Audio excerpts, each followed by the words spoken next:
Espino, Portillo, Pueynarán, Rupiales, Ramos Acosta, Ramos Rivadeneira, Revelo, Rodríguez Rodríguez, Rodríguez Olarte,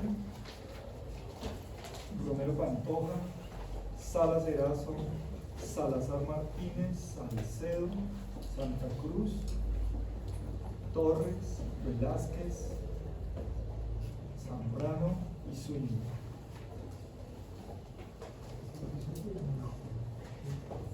Esta semana vamos a hablar de sistema ordental. Entonces, un sistema complejo en el sentido de que cumple una función una cantidad de funciones muy importantes a partir de lo que hacen los riñones. Cuando uno ya asiste a una clase de fisiología renal, uno da cuenta de la importancia que tiene un sistema renal, porque lo que uno cree es que los riñones solamente cumplen una función y la eliminan sustancias del desecho, pero se va a dar cuenta que cuando ustedes pasen por allá cumplen muchísimas otras funciones. Entonces, esa es la primera, claro, que es remover sustancias tóxicas, productos del metabolismo, pero además los riñones encargan de una cantidad de cosas que uno no tiene en cuenta, como por ejemplo la conservación de sales, glucosa, proteínas y agua, y eso me ayuda a mantener la presión arterial, ustedes ya lo entenderán muchísimo mejor, ayuda también a la hemodinámica y el equilibrio ácido básico del organismo. Además, el riñón es capaz de funcionar como una glándula y secretar una gran cantidad de hormonas que las necesitamos muchísimo, como por ejemplo la renina, la eritropoyetina, prostaglandinas. Además, es capaz de sintetizar y convertir algunas otras hormonas como la vitamina D para el calcio y producir efectos metabólicos como gliconeogénesis, entre otras cosas. Quiere decir entonces que el sistema renal es mucho más complejo de lo que uno cree, ¿cierto? Muy bien. Entonces, las pérdidas de agua a través de la respiración, difusión por la piel, sudor de orina, es alrededor de 2 a 3 litros y la ingesta debe ser similar. Dicho proceso, ¿por quién es regulado? Por los riñones. ¿Qué quiere decir en otras palabras? Lo voy a poner en cifras mejores. Entonces, quiere decir entonces que si yo tomo mucha agua y no hago ejercicio, tengo que botar mucha agua. Pero si yo tomo mucha agua pero hago mucho ejercicio, pues seguramente la voy a utilizar en ese ejercicio, porque con el ejercicio voy a perder agua por el sudor. Esa es la primera clase que van a recibir de fisiología el semestre entrante cuando hablemos de líquidos y electrolitos, para poderlo entender. Muy bien, hablemos ahora del riñón rápidamente. Entonces, tenemos dos, ¿cierto? Dos, y eso es una gran ventaja fisiológica y anatómica, tener dos, no uno. ¿Con qué características? Que son órganos que están allá atrás, por eso la gente cuando le dice que le ve los riñones señala por acá, por la espalda, porque son órganos retroperitoneales, están detrás del peritoneo. Una particularidad anatómica, voy a hablar un poquitico de anatomía muy rápido, porque la anatomía ya la vieron o la están viendo, ¿cierto? Es que el riñón derecho está 1 o 2 centímetros más abajo que el izquierdo, que el cordoncito que une, ¿cierto? El tubito que une el riñón con la vejiga, que se llama ureter, se expande en el hilo y forma la pelvis renal. Esto es lo que vamos a llamar pelvis renal. Vuelvo a insistir, no voy a meterme mucho en esto porque eso es de sus profesores de anatomía que lo hacen mejor que yo. El seno renal es una extensión de ese ilio. ¿Y de qué está revestido? De una cápsula. O sea, esto está revestido de una cápsula que uno no ve, pero que está ahí. Pero vámonos a esto, miren qué bonito. Este es ya en el microscopio. Entonces, este es un corte completo, debe ser un riñón de un feto, ¿verdad? Porque lo cogieron completito. Entonces, aquí tenemos dos estructuras, una médula y una corteza, que es la que está afuera. Esto es lo que se llama la pelvis renal, y aquí sale el hilo, que es lo que me están diciendo allá, lo que están hablando ahí. Entonces, tenemos dos zonas claramente definidas, y esto sí lo necesito para nosotros, para histología. Una zona externa que es la corteza renal y una zona interna que es la médula renal, es lo que dice allá. Entonces la corteza tiene un tono pardo oscuro, ¿cierto? Y la médula contiene 6 a 12 regiones estriadas, que ya después la veremos, que forman una estructura que se llama pirámide. Esta es la pirámide, ¿sí? ¿Por qué se llama pirámide? Pues porque tiene forma de pirámide. ¿Qué va a hacer? Y unas cosas que se van a convertir en las columnas corticales de Bertin. Como le digo, esto es más anatomía que lo mío, pero necesito que por lo menos se enfoquen para poder entender, si no, no me van a entender lo que voy a decir. Entonces, entre la región córtico-medular, corteza y médula, ¿se acuerdan? Corteza y médula, contiene 20 aberturas consideradas los conductos de Bellini, ahorita lo veremos en una mejor imagen, y el área cribosa. Acuérdense que siempre que le hablen de área cribosa, cribosa quiere decir que está llena de huecos, cribas son huecos. Ahorita veremos a qué es lo que se está refiriendo. Mírenlo acá, qué bonito. Entonces, otra vez, corteza, lo externo, ¿no? Médula, todo bien. Y si ven esas que parecen pirámides, es que se llaman pirámides, ¿cierto? Son pirámides. Y ellas desembocan en una cosa que se llaman cálices. Unos son cálices menores y después desembocan unas cosas que se llaman cálices mayores. Y todo eso desemboca aquí en la pelvis renal. Y todo eso desemboca ¿en qué? En el ureter. O sea que la orina uno la forma por acá. Después ya les explicaré cómo se forma la orina. Y va a salir por acá, ¿no? Entonces imagínate una piedra que se ponga acá, o sea, un cálculo. Entonces va a impedir que la orina salga por acá y la orina va a comenzar a devolverse y va a dañar todo el riñón. Es lo que se llama hidronefrosis en patología. Miren lo que bonito se ve ahí, ¿verdad? Claramente se ve la corteza y la médula, ¿cierto? Ahora vamos más, ahora sí llegamos a lo de nosotros, ¿verdad? Entonces, esta es la papila renal, ese es el cáliz que yo les mostraba hace rato, ¿cierto? Y mire ya si lo aumentamos. ¿Se acuerda que por allá al comienzo del semestre vimos un epitelio que se llama epitelio de transición o urotelio? ¿Se acuerda que yo les decía que unos eran en cúpula y cuando estaba llena la vejiga eran planos? Entonces eso, mira, otra vez lo volvimos a ver. Este es el epitelio que estamos viendo ahí lo volvimos a ver. Entonces el vértice de la pirámide, esta es la pirámide, esta es la papila, aquí está toda la pirámide, ¿sí? Y este vértice tiene una cosa que se llama el cáliz. Entonces toda la orina que se va formando acá comienza a caer acá y después sigue cayendo hasta que cae en el ureter. Otra vez, ahí tenemos la corteza que recubre cada pirámide, se conoce como área o arco cortical por acá, ¿cierto? Y los rayos medulares. Esto no me importa mucho, pero lo que sí me importa es esto que estamos viendo acá.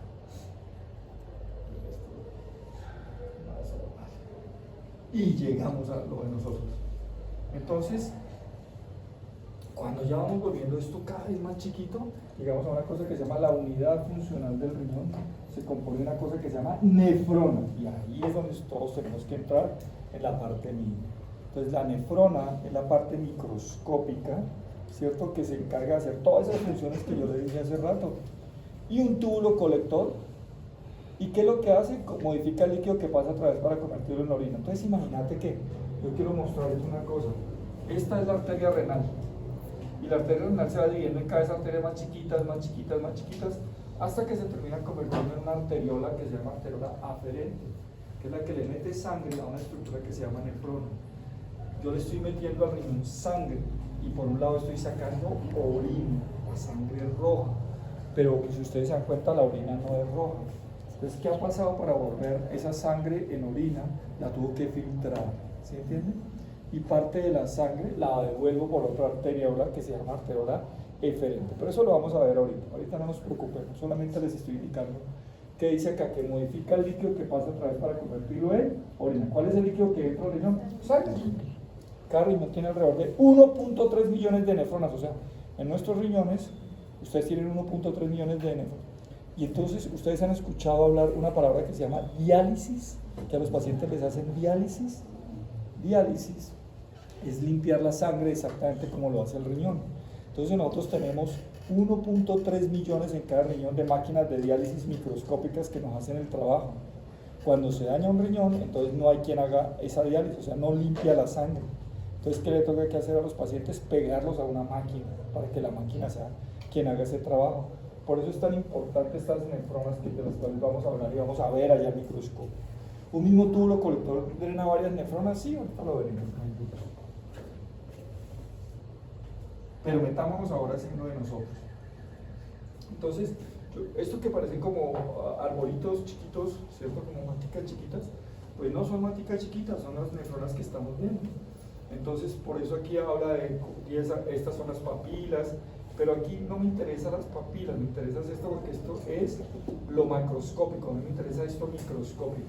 Por ahí están los conductos de Bellini y toda esa vaina. Eso lo van a ver con sus profesores. Entonces, mirémoslos acá, mirémoslos qué bonito acá. Esto es el túbulo colector de Bellini, mírenlo acá, es lo que dice acá, conforma la zona cribosa, ¿se acuerda de huecos? Por eso se ve blanco, ¿sí ven? Como huecos ahí. Todo esto se llama la papila renal, la papila renal. Y este es el cáliz menor, y aquí está el epitelio, ¿se acuerdan del epitelio de transición? Mírenlo acá, esto que veíamos allá es toda esta estructura, en realidad es esta estructura que como que yo les mostré, ese urotelio.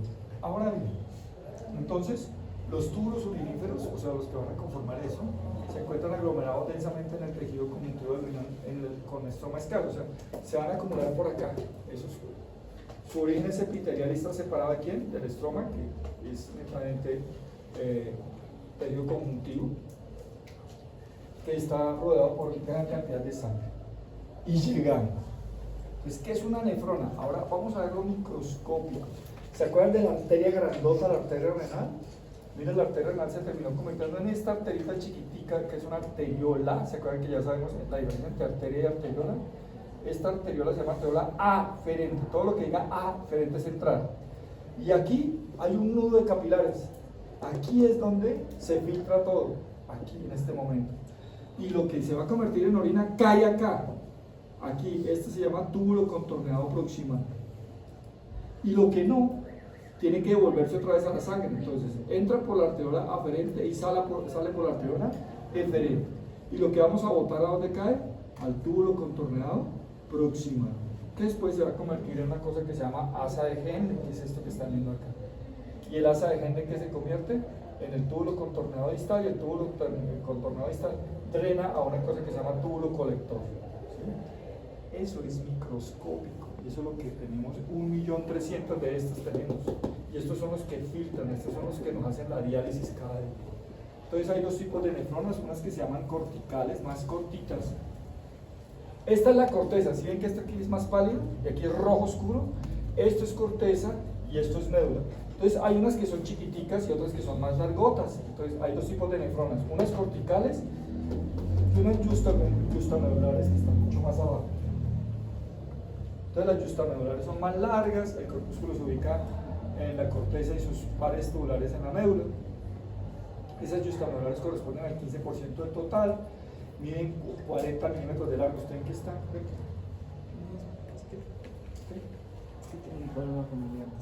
Ya, no, fresco. Si quieres ya contestaste, dale, pues soluciona tu problema. Ve a solucionar lo que tienes. Son las más funcionales y desde los 40 años se pierde un 1%. Aquí hay una cosa gravísima, ¿no? Así usted se porte como se porte en la vida, después de los 40 años comenzamos a perder, esas nefronas se comienzan a dañar, ¿cierto? Y se dañan en promedio después de los 40 años, de los 40 y 50 años, el 10% se pierde. Ahora bien, eso usted siendo un paciente sano, pero si usted es un paciente hipertenso o diabético se pierde mucho más. Por eso los pacientes hipertensos y diabéticos, si usted no los maneja bien, ese paciente va a terminar en diálisis. Y si sigue más mal, va a terminar en trasplante renal, y si no consigue el trasplante va a terminar muerto. Ese es el problema de la hipertensión y de la diabetes mellitus, que daña el riñón y daña estas estructuras de las cuales estoy hablando. La médula a su vez se divide en la zona interna y externa, ¿cierto? La médula es la parte central de acá, que ahorita no nos interesa, que es anatómica. Pero vámonos ahora más grande, devolvamos. Voy a mostrarles esto. Si ven este man acá, y devolvamos otro toque más. Si lo ven acá, ahora bien, pongámoslo grandote, y es esto acá. Esto acá. Eso es lo que se llama corpúsculo renal y de entre todo forma la nefrona. Entonces, ¿se acuerda de la arteriola aferente? Miren acá grandota. La sangre entra por acá, de la arteria renal. Y estos que son capilares. Y aquí hay unas cositas que se llaman pericelos. Entonces la sangre entra por acá, estos capilares, y aquí se filtra. Lo que tenga que filtrarse. Y lo que no, se va a tener que devolver por acá. Guácate. Y se va a devolver otra vez a la sangre. Entonces el corpúsculo renal se integra con una madeja de capilares. Este es el corpúsculo y mira aquí está la madeja de capilares, ¿cierto? una estructura oval de 200 a 250 micrómetros de diámetro, en contacto íntimo con una capa visceral que se llama la cápsula de Bowman. Paremos, ¿cuál es la cápsula de Bowman? Esta, mira, la vamos a ver allá al microscopio. Esta es la cápsula de Bowman. Y tiene estas células, las van a ver ustedes allá, ¿cierto? Compuestas por células epiteliales llamadas podocitos. Estos por acá están los podocitos, miren que hay un pedicelo. Estos piecitos que se ven acá son podocitos. Y eso es importantísimo porque ahí es donde filtra la sangre para convertirla en orina. ¿Lo vemos? Uy, eso es lo que ustedes van a ver allá. Entonces, devolvamos otra vez. ¿Sí ven esto? Ahora se lo voy a mostrar al microscopio. Esto es lo que usted va a ver al microscopio. ¿Sí lo ven? Y entonces por aquí hay unas células que se llaman células endoteliales. Estos son los capilares, ¿cierto? Otras células que se llaman mesangiales que mañana se las mostraré. Y miren los podocitos, son estas que están aquí, ¿sí las ven? Esas ya. Y miren la cápsula de Bowman con sus células. ¿Estamos de acuerdo ahí?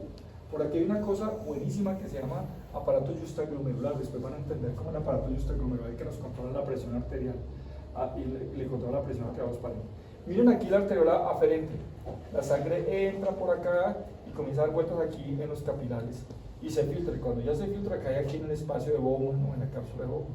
Y después sale por el tubo contornado. Ahorita veremos los tubos contornados. Muy bien. Uy, mírenlo acá, qué bacano. Entonces, ¿se acuerdan lo que vimos ahorita? El corpúsculo es todo esto. Y miren aquí hay glomérulos, ¿sí ven los capilares? Y aquí encima hay una vaina que se llama mácula densa. Y aquí hay unas células que se llaman justaglomerulares. Otra vez, arteriola aferente, células justaglomerulares, mácula densa, y aquí están los capilares. Y estas células se llaman podocitos, ¿de acuerdo? Entonces el glomérulo está hecho de una madeja de capilares, mírenlos acá los capilares. Fenestrados, ¿qué quiere decir? Que tienen huecos, irrigados por la arteria glomerular aferente y drenados por la deferente. Entonces la sangre entra por acá, aquí se filtra, lo que sí se convierte en orina cae acá y lo que no se convierte en orina sale por acá, por la eferente.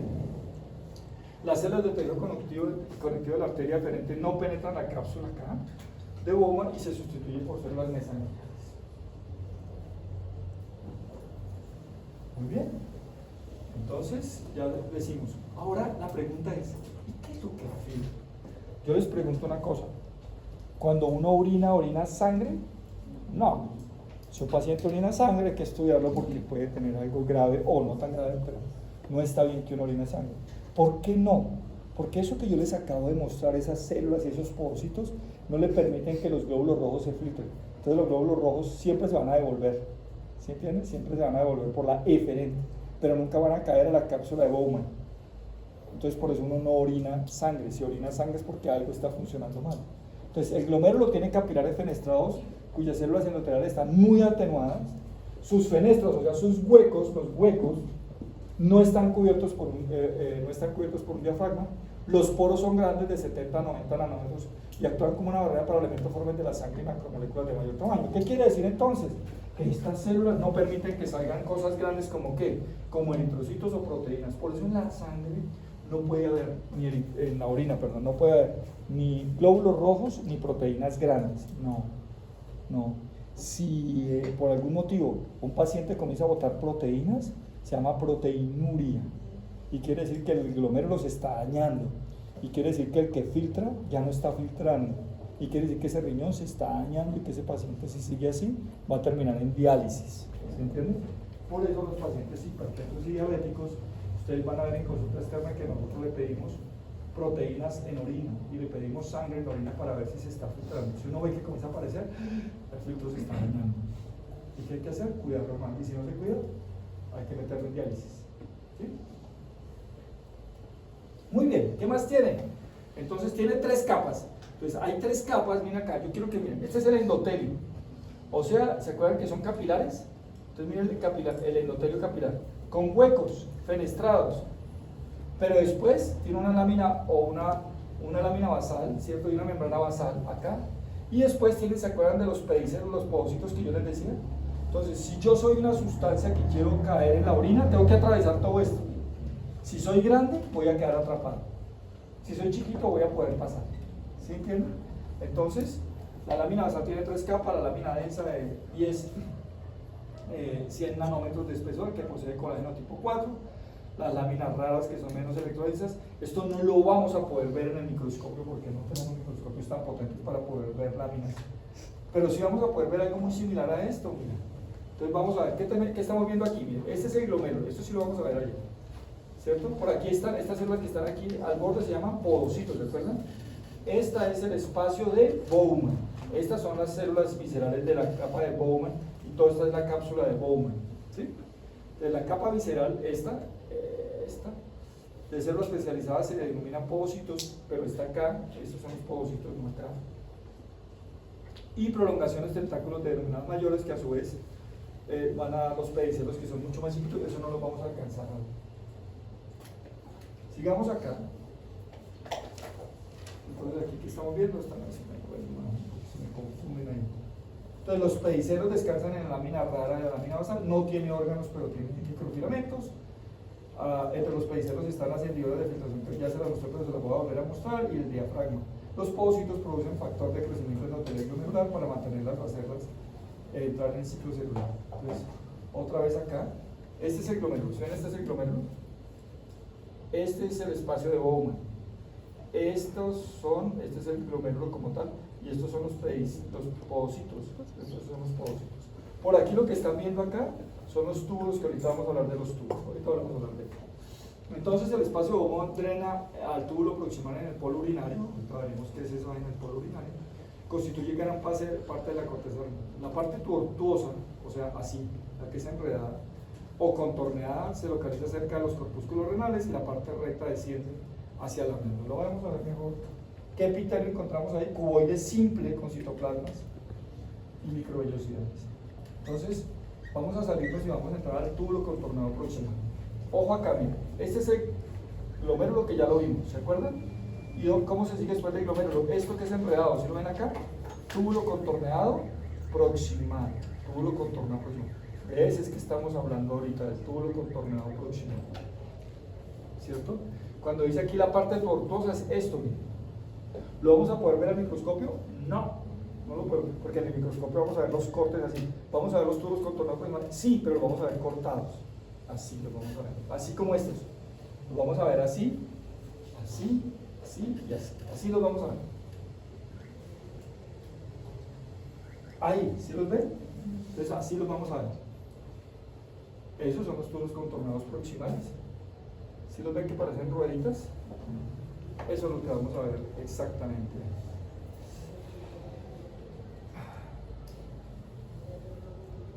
Ahora, entonces, otra vez, este es el glomérulo, esta es la arteriola aferente, esta es la arteriola aferente, y aquí se está formando el túbulo contorneado proximal. Este es el asa de Henle, este es el túbulo contorneado proximal distal, y este es el túbulo colector. Entonces, se divide en tres partes: el túbulo, acá, el ultrafiltrado glomerular mayor S1 y casi nulo en el S3 de la región recta del túbulo, o sea, por acá. Esta es la región recta de este túbulo, aquí hay S1, S2 y S3. ¿Para qué sirve? Elimina tóxicos, fármacos que deben eliminarse con rapidez del organismo. ¿Y quién supervisa el proceso? Un único auxilio primario que tiene estas células cuboideas. Entonces aquí comenzamos a limpiar la sangre. Aquí comenzamos a limpiar la sangre.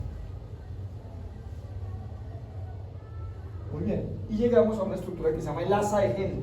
¿Por qué se llama asa? Asa se escribe sin H y Henle se escribe con H. Asa es una oreja, así, una curva así. Eso es un asa. ¿Estamos de acuerdo? El asa de Henle, ¿por qué se llama Henle? Porque Henle fue el que la descubrió. Entonces, tiene tres regiones. Vamos a verlas acá. ¿Se acuerdan del glomérulo? Del túbulo contorneado proximal. Asa de Henle, mira. Una porción delgada descendente, una porción delgada ascendente y una porción gruesa ascendente. Esas son las tres regiones que dicen ahí. El extremo delgado descendente, ¿cierto? Y un extremo delgado ascendente, y por último una parte gruesa ascendente. Ustedes se preguntarán ahorita, ¿y yo para qué me tengo que aprender eso? Esta es la parte fácil. En fisiología vamos a ver lo complicado que puede llegar a ser esto, porque cada una de esas partecitas que yo les estoy mostrando cumple funciones distintas. Algunas reabsorben agua, otras reabsorben electrolitos, pero eso no es la clase de hoy. Hoy con que aprendan que existen yo quedaré feliz. Ya en fisiología veremos exacto. Si viene el asa de Henle, entonces, este es el glomérulo, túbulo contorneado proximal, porción descendente delgada, porción ascendente delgada y porción gruesa ascendente. ¿Sí? Aquí que vamos a encontrar después, todavía no. Túbulo contorneado distal. Entonces, el extremo delgado ascendente del asa de Henle y el extremo delgado ascendente tiene epitelio plano. En el asa de Henle se distinguen 4 tipos de células epiteliales. Entonces, ¿qué tipo de células vamos a ver? Entonces, tipo 1, tipo 2, tipo 3 y tipo 4. En las nefronas corticales, o sea, las nefronas las que están arriba, células escamosas sin prolongaciones laterales interdigitales, no las podemos ver al microscopio aquí. Las tipo 2, nefronas juxtaglomerulares, las que son más largotas. Extremo delgado descendente de la zona externa de la médula, células escamosas con múltiples prolongaciones largas que no las vamos a poder ver, que se irradian y se interdigitan. Las tipo 3, nefronas juxtaglomerulares con el extremo delgado ascendente, y tenemos células escamosas con menos prolongaciones, y las tipo 4, nefronas juxtaglomerulares de extremo delgado ascendente. Esto no lo vamos a poder ver. Listo, salgámonos del asa de Henle y lleguemos a esto que se llama el túbulo contorneado distal. Tiene también 3 regiones, una porción recta, que es esta parte de acá, extrema gruesa ascendente del asa de Henle, la mácula densa y parte contorneada. Esta es la parte contorneada, aquí está una parte de la mácula densa como tal. En el extremo ascendente de la proteína Tan-Horsford, que no la vamos a ver, el extremo grueso está entre las regiones de las arteriolas. Este es el extremo grueso, miren acá, aquí están las 2 arteriolas. Cuando se activa la aldosterona, se activa la resorción de sodio, todavía no lo entiendo, entonces pues se lo voy a explicar en fisiología. Lo cierto es que aquí lo que manejamos es sodio y potasio y agua en esta zona de acá. Pero veámoslo acá. ¿Se acuerdan del glomérulo? Miren el glomérulo acá. Este es el túbulo contorneado proximal y este es el túbulo distal. La pregunta que ustedes me harían, ¿y se ve el asa de Henle? A veces vemos porciones del asa de Henle. Así como yo se la estoy mostrando, no, porque lo que estamos haciendo es cortes y no lo podemos ver así. Muy bien. Existe una cosa que se llama aparato juxtaglomerular. Quiero que lo vean acá, miren. Entonces tenemos la arteriola aferente y cuando la arteriola aferente entra al glomérulo, hay unas células que están al lado y lado que conforman una cosa que se llama aparato juxtaglomerular. O sea, al lado del glomérulo, significa juxtaglomerular. Tiene 3 porciones, una mácula densa del túbulo distal, ¿cierto? Que ahorita lo veremos en otra imagen, ahí no lo estamos viendo. Células juxtaglomerulares, que son estas que están viendo acá, de la arteriola glomerular aferente. Células mesangiales, hay 2 tipos de células mesangiales, unas que están por fuera y otras que están por dentro. Vamos a ver si alcanzamos a ver algunas, es que con esos microscopios es muy difícil. Células mesangiales extraglomerulares inervadas simpáticamente, que contiene una sustancia que se llama renina, y después ustedes van a aprender un eje que se llama renina-angiotensina-aldosterona. Veámoslo acá, aquí se ve mucho mejor. Si ven aquí, el aparato juxtaglomerular es este con las células juxtaglomerulares. Esta es la mácula densa, esta sí la vamos a ver en algunas imágenes. Aquí están las células mesangiales externas o extraglomerulares y aquí hay células mesangiales intraglomerulares. Muy bien. Entonces, en los túbulos colectores ya nos salimos de acá. ¿Tengo una imagen mejor? No, tengo una imagen mejor.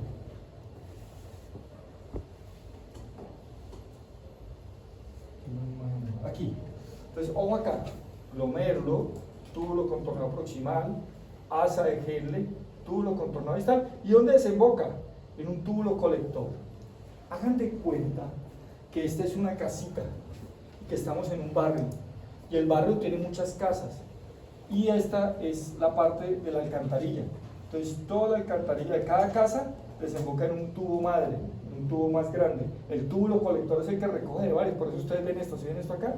Esto quiere que por aquí hay otro glomérulo, por aquí hay otro glomérulo, otros más nefronas y nefronas que todos van y confluyen en el túbulo colector, el que recoge de todos lados, recoge de la parte cortical y de la parte medular. Eso es lo que me está diciendo allá, para que me entiendan mejor. Entonces los túbulos colectores tienen un epitelio cuboide simple, eso sí se lo tienen que aprender muy bien. Transportan y modifican el ultrafiltrado de la nefrona a los cálices menores del riñón. los túbulos contornados distales se unen y forman los túbulos colectores o colectores que terminan primero en el conector y después en el colector, el cual se divide una parte cortical, devolvamos, una parte cortical, una parte medular,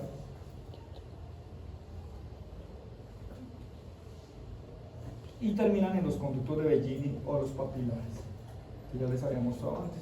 Entonces, aquí tenemos esta parte. Esto es un túbulo colector. Lo vamos a poder ver al microscopio, sí, pero no lo vamos a distinguir muy bien. Yo no lo voy a poder decir, ese es un túbulo colector, es muy difícil. Miren qué bonito se ve ahí, ¿cierto? Aquí se ve, aquí está el polo urinario. Este es el glomérulo como tal, y drenando ahí. Muy bien. Y llegamos al intersticio renal. ¿Qué es intersticio renal? Lo que no es ni una cosa ni la otra. Es cantidad escasa y muy débil de tejido conjuntivo laxo que contiene 3 tipos de células: fibroblastos, macrófagos y células intersticiales. Es muy poquito, el intersticio es muy poquito tejido conjuntivo. Lo que tenemos es nefronas como un berraco, como lo van a ver allá. Y entonces la región medular ocupa el 30%. Las células intersticiales producen una cosa que se llama medulipina, no la vayan a olvidar, la medulipina 1, que en el hígado se transforma en medulipina 2 y es un potente vasodilatador, vasodilata los vasos y baja la presión arterial porque hace que los vasos tengan más capacidad. ¿Cómo es la circulación renal? Entonces, entramos por la arteria renal, grandota. La arteria renal es rama de la aorta abdominal, ¿sí? Y cada vez se va convirtiendo en arterias más chiquitas hasta que se termina convirtiendo en arteriola aferente, que es la que entra al glomérulo. ¿Se acuerdan la que entra al glomérulo? Entonces, la sangre penetra a través del riñón, de la arteria renal, se ramifican en interlobales, arqueadas, radiales, aferentes, glomérulos y eferentes. Y se devuelve otra vez, capilares peritubulares, venas pequeñas y venas renales. ¿Sí ves? Arranca como una arteria y termina como una vena. Entonces, es lo que usted está viendo acá. Me meto como arteria renal y salgo como vena renal. Pero ¿dónde es que cambio todo? Aquí, en los glomérulos, por la arteriola aferente, que sale como arteriola eferente y se va convirtiendo en una vena. El drenaje venoso, entonces arterias interlobulillares, arciformes, interlobales, segmentarias y por último forman arteria renal. Pero esas igual de para atrás. Las venas interlobulillares se convierten en venas arciformes, que se convierten en venas interlobulillares, que se convierten en venas segmentarias y termina convirtiéndose en vena renal. Lo que entra como la arteria renal sale como la vena renal. ¿Y cómo se forma la orina? Pues yo les voy a describir un poquitico, pero ya en fisiología tenemos que meternos mucha mayor profundidad. A través de un fenómeno que es las sustancias que van por el túbulo. ¿Se acuerdan de los túbulos contornados proximales y distales? Entonces hay sustancias que tienen que irse y se van por ahí. Otras se devuelven ¿hacia dónde? Hacia el intersticio. Y del intersticio otros pasan acá. No me voy a meter mucho en eso, pero sí quiero que quede claro algunos conceptos. La sangre llega a la nefrona, se filtra en los glomérulos. Entonces, ojo con esto. La palabra filtro es igual a glomérulo. ¿Quién es el único que filtra en el riñón? El glomérulo. Por eso ustedes van a escuchar hablar de filtrado glomerular. Porque los túbulos no filtran. ¿Quién filtra? El glomérulo. ¿Y entonces los túbulos qué hacen? Los túbulos pueden hacer dos cosas. O dejar que las cosas que van por ahí se sigan y salgan por la orina. O dicen, no, esta sustancia la voy a devolver porque es buena. Devolvámosla aquí del túbulo y mandémosla a la sangre. A eso se llama absorción o reabsorción. Y al contrario, hubo sustancias que se quedaron acá mirando, pero no, yo no voy por allá. Bueno, no, usted tiene que ir, entonces lo mandan de la sangre al túbulo, a eso se llama secreción. Siempre, en cualquier parte del cuerpo, o sea, no estoy hablando de renal, de cualquier cosa, lo que vaya del túbulo o de un tubo a la sangre se llama absorción. Y lo contrario, lo de la sangre a un tubo se llama secreción. ¿Sí? Siempre. Y cuando sale del cuerpo se llama excreción. Entonces, aquí tenemos 4 conceptos. Filtración, filtra el glomérulo. Reabsorbe o secreta los túbulos. Y excreta la uretra. ¿Sí me van a entender? Eso es lo que dice allá. Entonces, filtra en los capilares del glomérulo, pasa del líquido filtrado, que es el C, el morado, y reabsorción de sustancias o secreción de sustancias. Así es que se forma la orina. Sin embargo, necesitamos un concepto mucho más elaborado, pero ahorita no es el momento. Ahí tenemos lo que les acabo de decir. Muy bien. Entonces, resumen. El corpúsculo renal, ¿qué epitelio hay? Epitelio escamoso simple con lámina basal fusionadas y podocitos. ¿Se acuerdan de los podocitos? ¿Para qué sirve el glomérulo? Para filtrar. ¿Qué comentarios podemos hacer? Tiene una barrera de filtración con células endoteliales fusionadas con láminas basales y hendiduras de filtración. El túbulo contornado proximal. ¿Qué epitelio tenemos? Cuboide simple. ¿Para qué sirve? Reabsorba sustancias que vienen de la filtración y secreta otras. ¿Qué comentarios podemos hacer? Que la bomba de sodio y la membrana vasolateral del ultrafiltrador es iónico con la sangre. Isotónico, ya está, que se sabe en isotónico. En el extremo delgado, ¿se acuerdan que el asa de Henle tiene una porción descendente delgada, ascendente delgada y ascendente gruesa? En el extremo delgado descendente del asa de Henle, ¿qué epitelio es? Escamoso simple, por completo permeable al agua y sales y el ultrafiltrado es hipertónico. Y cuando ya subo otra vez el epitelio delgado ascendente del asa de Henle, ¿qué epitelio es? Escamoso simple, y invierte las cosas. Y el extremo grueso sigue siendo impermeable al agua, sigue siendo epitelio público. Llegamos a la mácula densa. ¿Qué células tenemos ahí? Cilíndricas simples. Las del aparato extraglomerular, células de músculo liso modificadas. Las del túbulo contornado distal, epitelio cuboideo simple. Y por último, el túbulo colector, epitelio cuboideo simple. Eso sí les recomiendo que se los aprendan. Este cuadro, algunos conceptos de mejor que los miren. Hay unos que no son muy sofisticados y yo no se los voy a preguntar todavía porque todavía no estamos en época, pero lo de los epitelios sí. Listo, entonces salgámonos del riñón y vamos a estos tubos. Este tubo se llama ureter. ¿Lo vamos a ver en el microscopio? Sí, lo vamos a ver en el microscopio. El ureter es el que saca la orina de los riñones hacia la vejiga. Cada riñón tiene alrededor de 3 a 4 milímetros de diámetro en cada riñón, cerca de 25 a 30 centímetros. Entonces, ¿cuánto mide un ureter? Entre 20 a 30 centímetros. ¿Cuánto tiene de grosor? De 3 a 4 milímetros. Que tiene una mucosa que reviste la luz, una capa muscular y también un recubrimiento de tejido conjuntivo. ¿Qué tipo de mucosa tiene? Tejido de transición, ¿se acuerdan? El que vimos, el urotelio. El urotelio.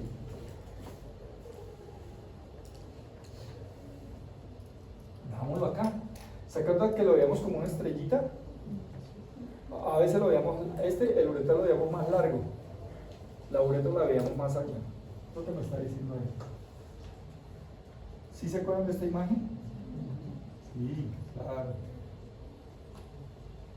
Y este que es más alargadito, ¿se acuerdan? Aquí el epitelio que vamos a ver es urotelio o epitelio de transición. Y llegamos a la vejiga. De la vejiga, esto es anatómico. ¿Sí ven que aquí hay como un triángulo? Esto se llama el trígono. El trígono. ¿Para qué sirve la vejiga urinaria? Almacena la orina hasta que esté en condiciones de eliminarse. Esa es la que nos aguantamos, ¿verdad? Su mucosa es una barrera osmótica entre la orina y la lámina propia. Tiene pliegues. Está llena como el estómago. ¿Se acuerda que el estómago también tenía pliegues? Pero ¿qué pasa? Cuando se va llenando, los pliegues se van volviendo lisitos. Se van volviendo lisitos. Después por allá también en fisiología vamos a ver cómo es la micción, cómo es el proceso de micción. Muy bien. Las células al estar llenas se aplanan y forman el epitelio de transición. Las células permanecen juntas por desmosomas. ¿Se acuerdan de los desmosomas? Sí, eso no más que ver. Vamos a ver una pregunta de él. Si lo vemos ahí, vamos a ver la pared. ¿Sí ven aquí músculo? Ya ustedes son los berracos para ver músculo, ¿sí o no? Y adventicia, ¿se acuerdan? Miren la adventicia acá, donde hay vasos. Por aquí está la lámina propia y aquí está el epitelio de transición, aquí y aquí para allá. Veámoslo, ¿sí lo ven? ¿Se acuerdan que se veía así? Así, como en cúpula, y todo desordenado.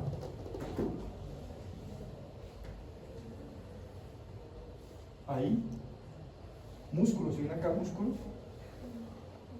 Aquí su mucosa, por aquí lámina propia. Ajá. ¿Qué creen cómo está esta vejiga? ¿Llena o vacía? Pues sí, porque está muerto, porque ¿cómo hacemos para tenerlo lleno? No puede. Entonces, si hay que se ven cúpulas, no se ve lisito, sino que se ve así. Sí, y ese es el epitelio de transición. La misma carajada que dice.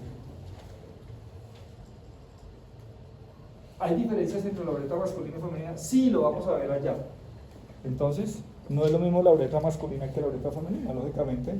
Lleva orina de la vejiga al exterior del cuerpo en el momento en que las fibras perforan el peritoneo, forman el esfínter externo muscular y este músculo controla voluntariamente la micción. Vamos a ver que cuando vean anatomía, no sé qué es lo que siguen viendo huesos y músculos.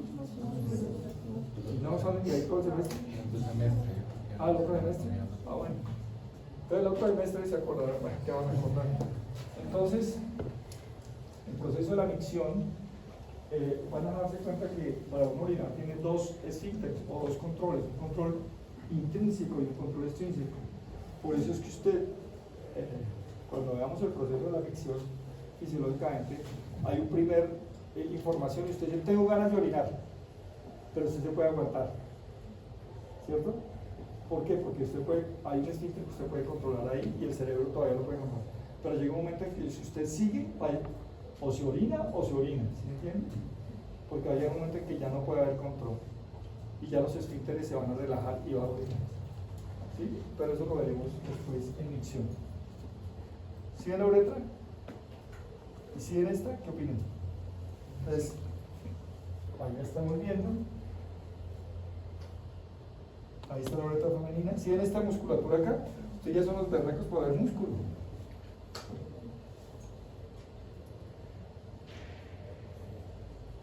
Entonces, se acuerdan que está cubierta, ¿no?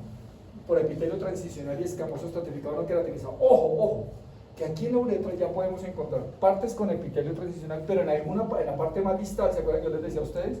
Ya se convierte en escamoso estratificado no queratinizado. Acuérdense que todo lo que está interno del cuerpo, cuando ya va hacia la parte externa, termina convirtiéndose en epitelio estratificado no queratinizado. Hay placas de epitelio cilíndrico sobre estratificado, por ahí unas que otras que no las vamos a ver. Y una cosa muy interesante que uno puede ver son unas glándulas que se llaman glándulas del Littré. ¿Y esas glándulas del Littré para qué sirven? Contienen moco claro y ayudan en el proceso de lubricación. La mucosa alrededor posee una capa delgada de tejido eréctil y forma vascular similar al del varón, ¿cierto? Eso para ayudar en el proceso del acto sexual. Ahora mire la uretra masculina. Entonces, aquí hicimos un corte del pene, ¿cierto? Y esto lo vamos a ver así igualito, lo vamos a ver allá al microscopio, así igualito, sino que lo vamos a recortar acá.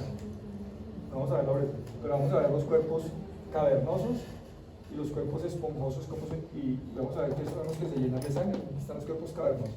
Entonces la uretra masculina, a diferencia de la femenina, pues es un poco más larga, mide de 15 a 20 centímetros y se divide uretra prostática, uretra membranosa, esta es la parte más lista. La prostática son 3 a 6 centímetros, se encuentra en la glándula prostática y tiene recubrimiento de epitelio transicional, todavía es epitelio transicional. ¿Qué pasa allí? Desembocan muchos conductos de la próstata, el utrículo prostático y dos conductos eyaculadores. Paremos acá.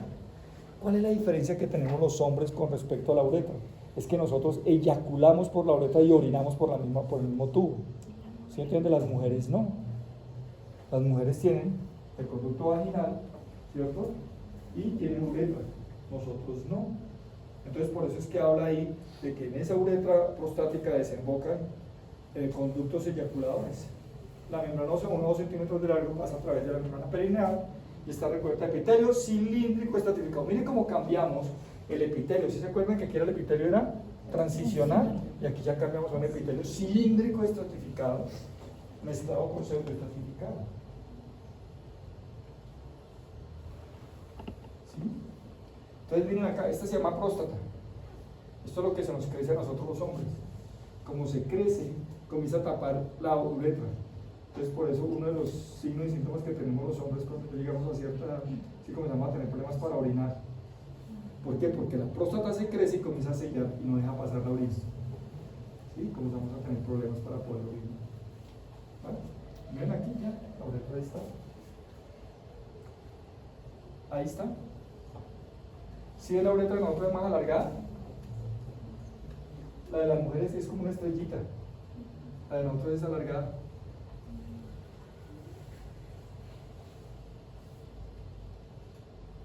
Está en la parte esponjosa, que es mucho más arriba. Ahí está el cuerpo esponjoso, por ese corte está muy gigante, nosotros la vamos a ver más chiquita. Por último, la uretra esponjosa peneana es la más larga, ¿cierto? termina en punta con un orificio uretral externo, se encuentra el cuerpo esponjoso, que lo vamos a ver, el cuerpo de epitelio cilíndrico estratificado y centroestratificado escamoso no queratinizado. Y también tenemos, los hombres también tenemos glándulas de Eritreo, ¿cierto? Para secretar moco claro. ¿Listos? Aquí las cosas son mucho más extensas. Entonces, ¿qué tenemos que ver al microscopio a partir de mañana? Tenemos que ver claramente, distinguir el glomérulo, tenemos que distinguir claramente células mesangiales intraglomerulares, podocitos, ¿cierto? Vamos a ver, en algunos podemos ver mácula densa, en algunas a veces sí, a veces no. Tenemos que distinguir claramente entre el túbulo contorneado distal y el túbulo proximal. En el video que vamos a ver, nos van a enseñar cómo distinguir entre el túbulo contorneado proximal y el túbulo contorneado distal. ¿Por qué? Porque son igualitos. Pero hay una cosa, un detalle que uno aprende a distinguir y que nos van a enseñar en el video. Nos van a decir, mire, esta es la manera de distinguir una cosa de la otra. ¿Listos? Tenemos que ver uretra, tenemos que ver parte de la próstata y tenemos que ver uretra femenina. ¿Listos? A eso nos vamos a dedicar esta última parte. Preguntas, por favor. Preguntas. Sí, tú, con la próxima lista son celulares.